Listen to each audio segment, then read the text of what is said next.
Although many scientists look to blame global warming for the damage that is done to our oceans and marine life, warm temperature is not the only reason for this destruction that is occurring. The destruction to our oceans is caused by human negligence, such as overfishing and ocean debris. Overfishing is a practice of catching too many fish of a certain species from a certain region so that the fish are not able to reproduce and replenish the area. Therefore, the species becomes extinct.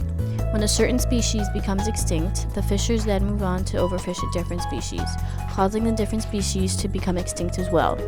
Thus, overfishing is a cyclical process that, in the end, destroys many different species of marine life. Overfishing not only affects the species being fished, but also those species that rely on the overfished species for food. The latter will die out because it will be unable to survive after its food source is overfished and on the verge of extinction. Most ocean debris is caused by runoff from landfills. Landfills were created to hold solid trash. However, people load solid trash with all types of liquid material. When it arrives at the dump or landfill, the liquid washes some of the solid debris along with itself downriver to the ocean. This mode of transportation allows smaller pieces of debris to flow into oceans. A major component of overfishing is bottom trawling, which is the method of fishing that involves pulling trawl nets along the seafloor. Bottom trawls create much damage to the seafloor. These trawls are fitted with large rubber tires or rollers that allow the net to pass easily over any rough surface. The largest, with heavy rollers over 75 centimeters in diameter, are very powerful and capable of moving boulders weighing 25 tons. Now, most of the ocean floor can be trawled down to a depth of 2,000 meters. As they trawl, the nets are not only harming many sea creatures, but also destroying the coral and rock that are used as homes and nourishment to marine life.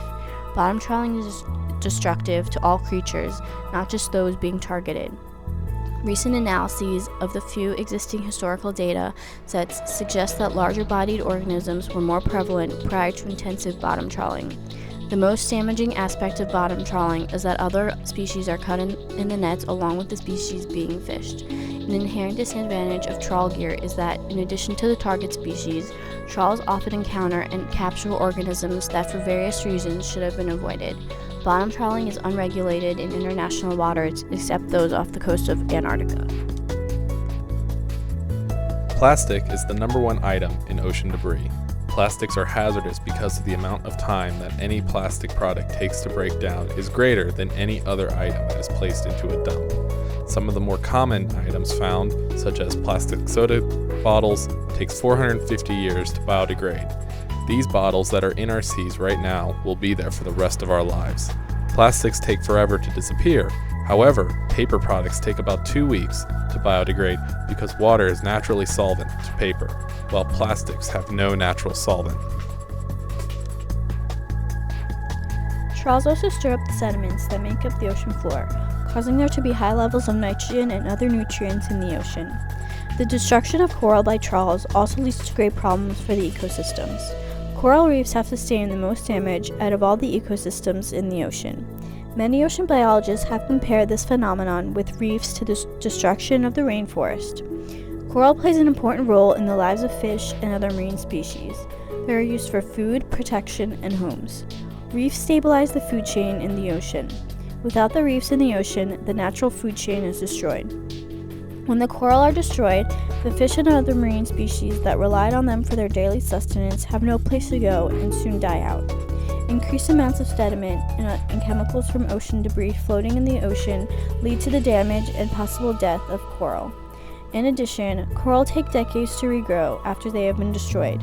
Therefore, the ecosystems that the coral made up take decades to flourish into their former selves. Another source of ocean debris is what ships dump at sea.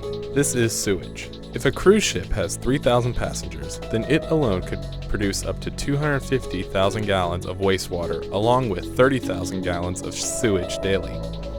It is legal for ships to dump sewage and wastewater as long as they are greater than 3 miles off the coast of any landmass. In fact, 52% of debris that is dumped into the ocean is disposed of by recreational boaters. The National Oceanic and Atmospheric Administration, or NOAA, focuses on clearing ocean debris by removing fishing nets and traps. These traps are designed not to sink, but to be buoyant with the ocean.